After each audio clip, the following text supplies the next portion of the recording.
to This Is Your Life. Who? Well, it's someone in our studio audience here at the El Capitan Theater in Hollywood, California. It could be you, or possibly you.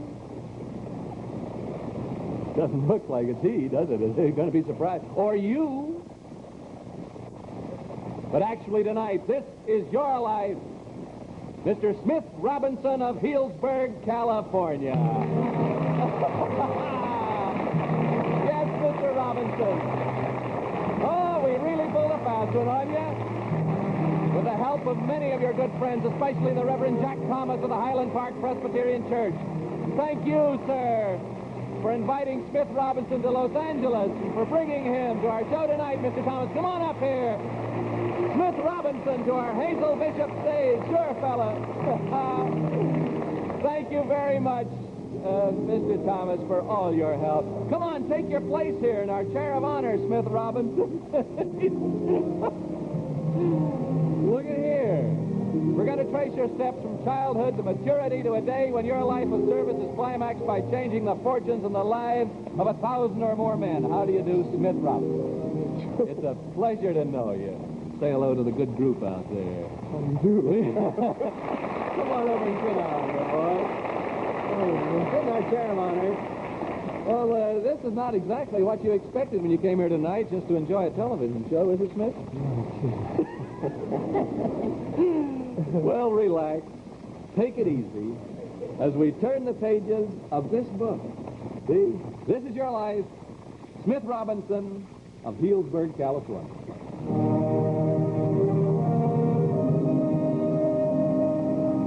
Some 60-odd miles southeast of Los Angeles is the town of Paris, population 1,011. That's in the heart of the alfalfa country in Riverside County, isn't it, Smitty? Is that it? How you doing? You feeling better now? All right. You going to be able to take this? Sure. Here on November 8th, 1907, you, Smith, are born. The first son of Jesse and Elzora Robinson. Let's see, that makes you 46, doesn't it? Almost. The last 25 of those years, you've lived on borrowed time. Now, just what that means and what you did with those years, we'll find out as your life unfolds before us. Your father passed on just about a year ago after an illness of 5 years. During those years, all the children worked to help support the family. Oh, no. But Smitty did more than his share. He helped put the younger one through college. I don't have to tell you who that is, do I, Smitty? Your mother, with whom you share a home up there in Healdsburg. And here she is to share this night with you, Mrs. Elzora Robinson. Here's Mom. Oh, come on, sit down here beside your son. Let her sit beside you, Smitty. Well, Miss Robinson, you sit right there beside your son. And what went with the little box that she was going to put her feet on here? Let's get it out so because she's going to be here for a while, and you just sit back there. Now, let's go back. We sure fooled Smitty, didn't we? Got him. Let's go back to 1910 when Smitty here is 3 years old. What did he used to do? He used to carry his father's lunch to the alfalfa field to his father, and his father, he would eat with his father, and so his father shared his lunch with him. Yes, ma'am. So that pleased Smitty. Yeah. Well, since then, Smitty's been sharing everything he has with almost everyone else, but most particularly with his brother and sisters. How many are there in the family now, Smitty, besides yourself? 4 sisters and 1 brother. Is that right, Mother? I'm just want to check. That's right. Yes, all right. Now, let's see. First, there's your older sister, Mattie. She's married to a clergyman in Oakland, California, Mrs. G.J. Wilde. Here's Mattie. And, come on, Mattie. Then you're next in line, Smitty. And then after you comes your best pal, your brother, James, who's an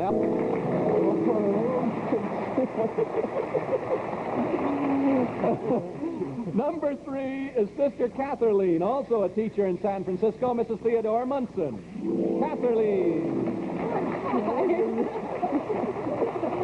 The Robinson family's gathering, Smitty. Now, your sister Elizabeth is next, a nursery school teacher from San Francisco, Mrs. William Turner. You're never going to get to sit down. Well, the baby of the family, your youngest sister, Effie Robinson, a supervisor in the San Francisco Children's Agency, at the very last minute, Smitty, had to cancel her trip to Hollywood due to serious illness in the family of her immediate superior. She had to stay on the job, and that's like the Robinson family. When there's work to be done, they stay with her. But her thoughts are with you, Smitty. She's watching there in San Francisco. Look, right there. See her? No, in the other camera. Now you see her. Yeah, I didn't think you saw her at first. It's a wonderful family you have there, Mrs. Robinson. A wonderful family. Well, now, let's see what we can find out from your sisters. If you feel like sitting, Smitty, you probably do, boy. Find out from your sisters and brothers, Smitty. What do you remember in his childhood, Maddie? I remember Smitty and Jimmy's first day at school. Jimmy cried so hard and so loud, but Smitty wiped his tears away, and from that point on, they had a wonderful day. While we were in elementary school, it was Smitty's and my job to split wood for the fire, and we used to call in boys to help us so that we'd get through quicker and have more time to play baseball. Smitty did odd jobs after school, too. And on Sunday, we all went to church at the Baptist Church for Sunday school and the choir, too. Smitty was a very good student while in high school. He was business manager of the school annual and a member of the student council. Once in a while, he would skip school and go fishing. Oh, you didn't, Smitty. Oh, you had every right to be very proud of your brother and your son, Mrs. Robinson. Now take Mom over there to her place in Smitty's past, please, children. And thanks to all of you.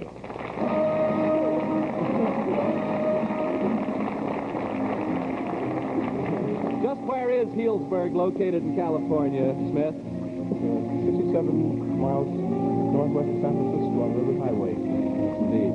How big a place is it? A population of 3,500 now.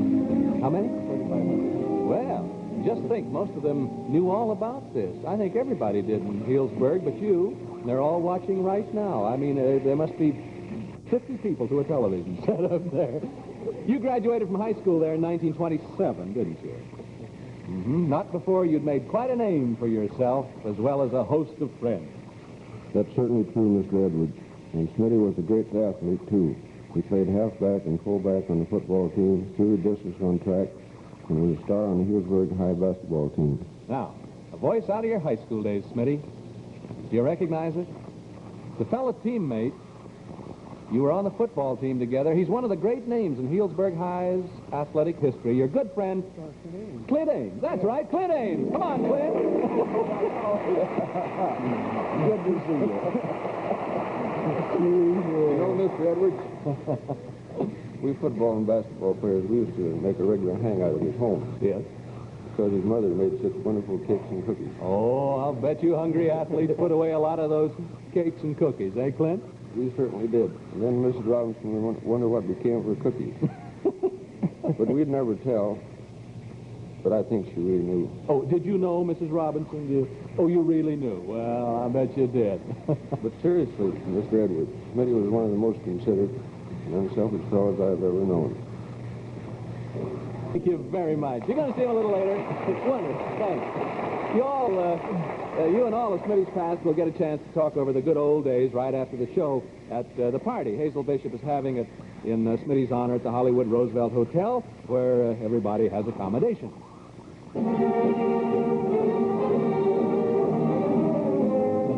After graduating from high school, Smitty, in the fall of 1927, you and Brother Jimmy enrolled at nearby Santa Rosa Junior College. Now, how did you fellas earn the money toward your college education? Working fruit in summertime. Yeah. A lot of things like that. Sure. Now, you were a busy boy, Smitty, huh? I first met Smitty at Santa Rosa Junior College, and we've been the closest of friends ever since. Yeah, who's it, Smitty? Earl Osborne himself. Your best pal and constant companion for 27 years, now the vice principal of Healdsburg High School. Here is Earl Osborne. Here's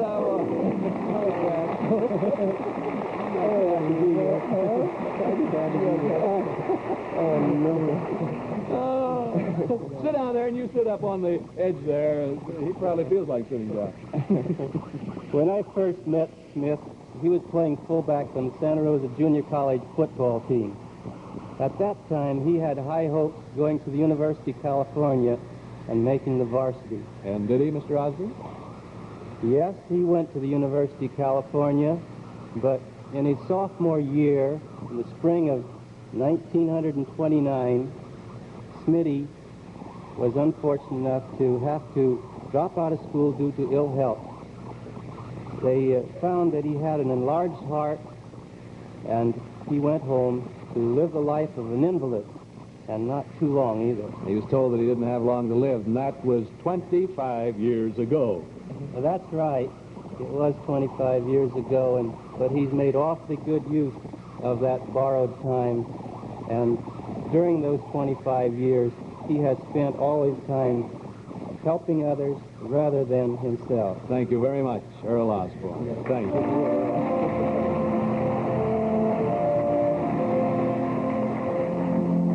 What'd you do, Smitty, when you first left the University of California? Came home to Hillsburg. What was your first job there, Smith?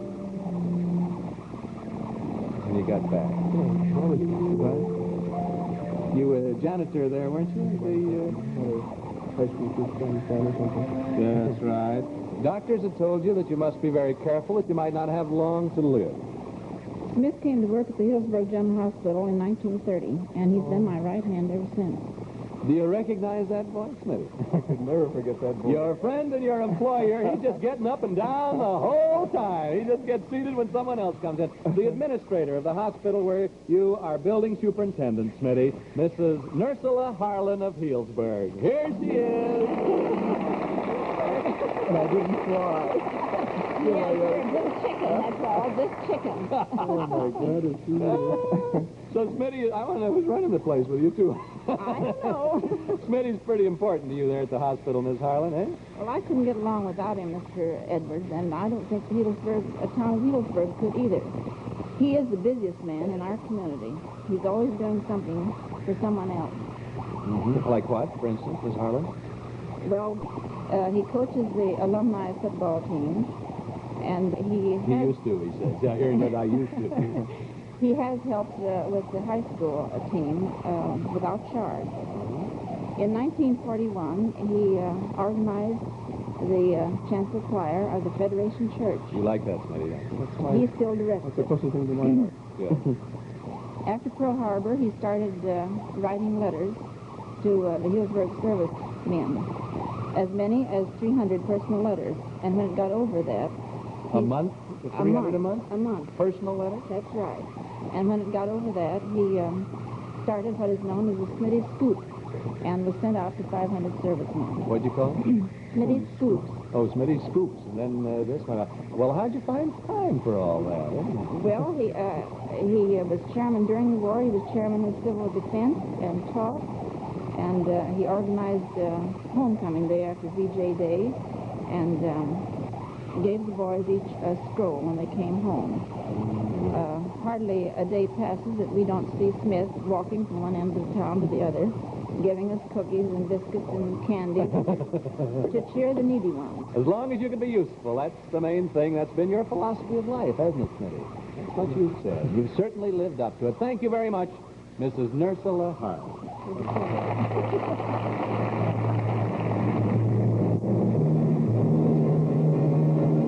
June 25th, 1950, without warning, the armed forces of Communist North Korea strike across the 38th parallel.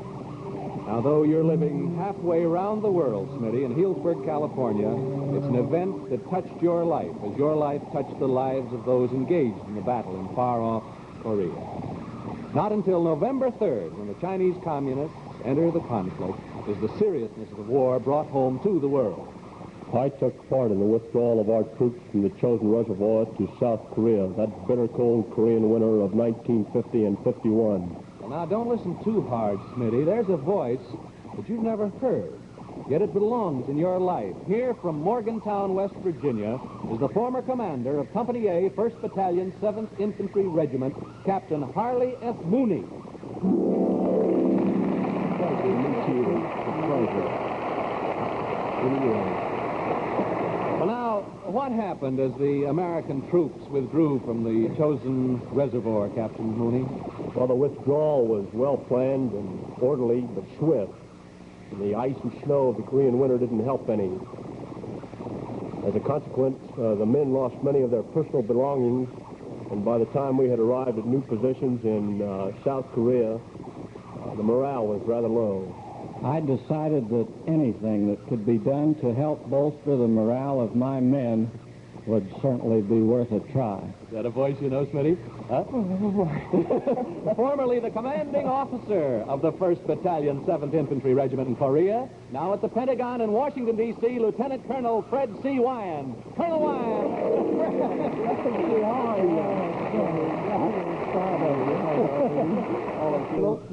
Like, what did you do about the morale of your men, Colonel? One of the things I did was write a letter to my wife and tell her of the desperate need of my men for many things that I just wasn't able to get for them. Washcloths and toothbrushes and pocket combs and mirrors and stationery and reading material. And, you know, all the little personal things that mean so much to a fighting man when he's away from home.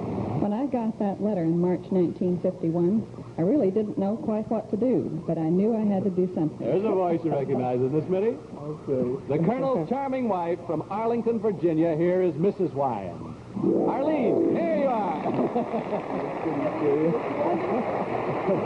Colonel Wyan had a very specific suggestion in that letter. He wrote, didn't he, Mrs. Wyan? Yes, he did. He suggested that perhaps the town could sort of adopt 1st Battalion in Korea.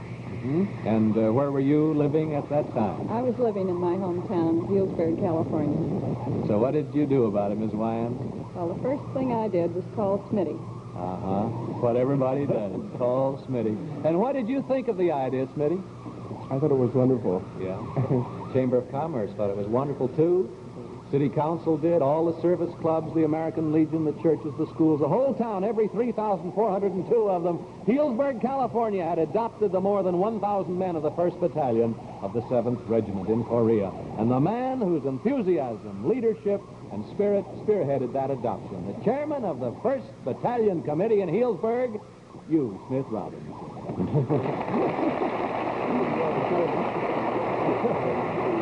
But everyone in Healdsburg pitched in. Off to Korea went stationery, combs, mirrors, washcloths, magazines. The high school girls worked nights making prune candy. Your own special recipe, Smitty, wasn't it? Yeah. Teams of 50 women baked over 2,000 cookies a night. And the men washed the cans for packing them. At a community melting bee instigated by you, Smith Robinson, the citizens of Healdsburg supplied more than 1,000 substantial candles to the battalion. And Healdsburg didn't forget the children of Korea. They sent them much-needed clothing and supplies. Healdsburg has sent tons of supplies to the battalion they have adopted. And they're still sending. And in return, the battalion has adopted Healdsburg, hasn't it, Smitty? Isn't that right, folks? I mean, the servicemen did things for Healdsburg, too, didn't they? What did they do?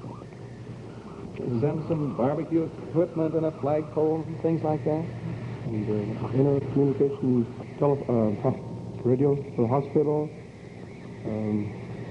Well, in all, they sent us $1,500. They have, really? For Isn't that something? Returning the spirit of giving back to you folks so that you could use it for some good back there. And as the boys are rotated back to the States, I understand hundreds of them visit their adopted town. Isn't that right? Isn't that wonderful? An outstanding example to the nation of the importance of cooperation, of home front with our fighting sons overseas in times of emergency. And don't tell us this time, Smitty, that you just helped, that someone else did the job.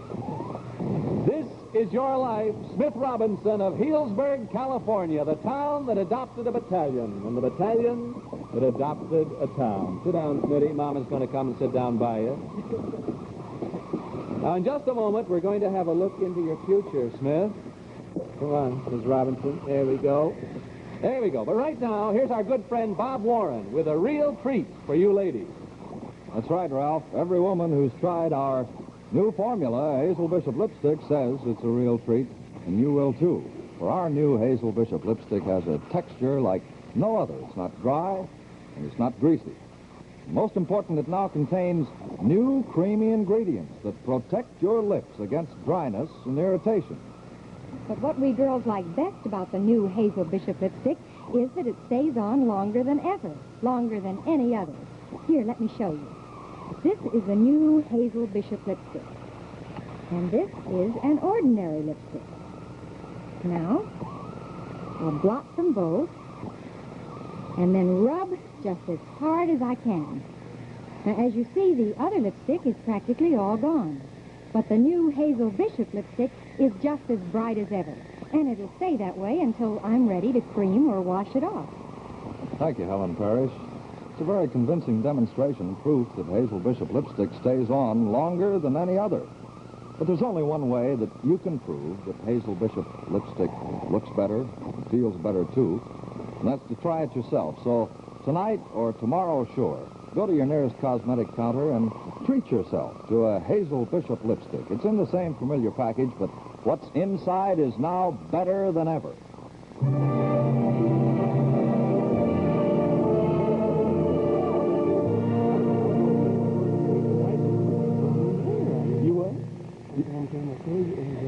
You go home, change his clothes, go to the meeting that he was brought down here for. Well, Smitty, let's have a look at your Hazel Bishop future.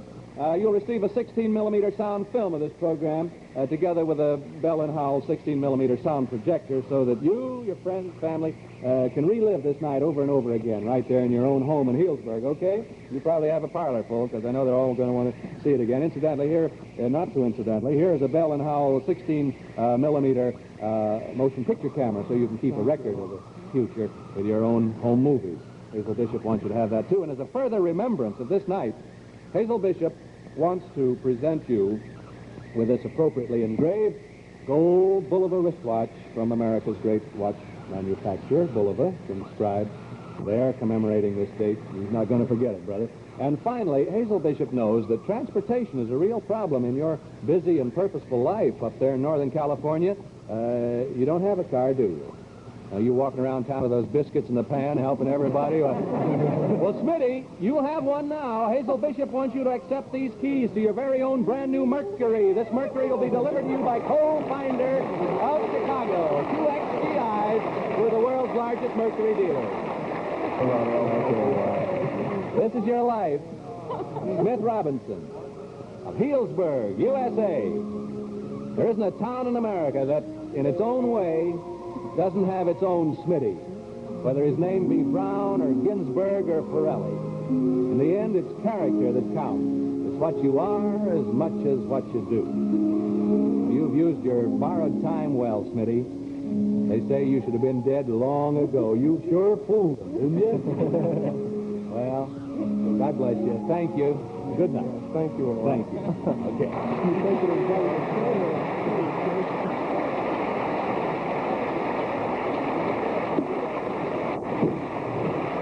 All of Smith Robinson's friends were flown here to Hollywood by TWA, the luxurious 300-mile-an-hour TWA Transworld Airlines Constellation, the airline that flies 3/4 of the way around the world. I want to take just a word to tell you that women everywhere are going wild about Hazel Bishop's amazing new formula lipstick. They all agree that it feels better than ever, looks better than ever, stays on longer than ever. But that's not all. Whether you're blonde or gray, brunette, redhead, or brunette, you'll find Hazel Bishop's flattering shades go best with your complexion, go perfectly with everything you wear. So be smart. Change to Hazel Bishop, America's longest lasting, America's largest selling lipstick. And it should be your lipstick. Thank you, Bob. Well, ladies and gentlemen, we hope you've enjoyed This Is Your Life this evening. We hope if you have that you'll drop us a letter about it, and also let us know if you have someone you would like to see on This Is Your Life. We like to use the people that you write in about. As a matter of fact, I think about 6 out of the last 10 people we've had have been people that you have told us about. Also, Dr. Kate, back there in Woodruff, Wisconsin, wants me to send a very special greeting to you all, her love and thanks for making the Dr. Kate hospital possible. Thanks. Good night. See you next week for Hazel Bishop.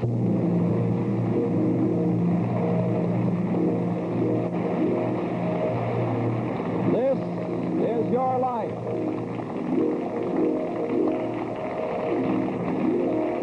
Is directed directed by Axel Gruenberg, produced by Alfred Pascal and Axel Gruenberg for Ralph Edwards.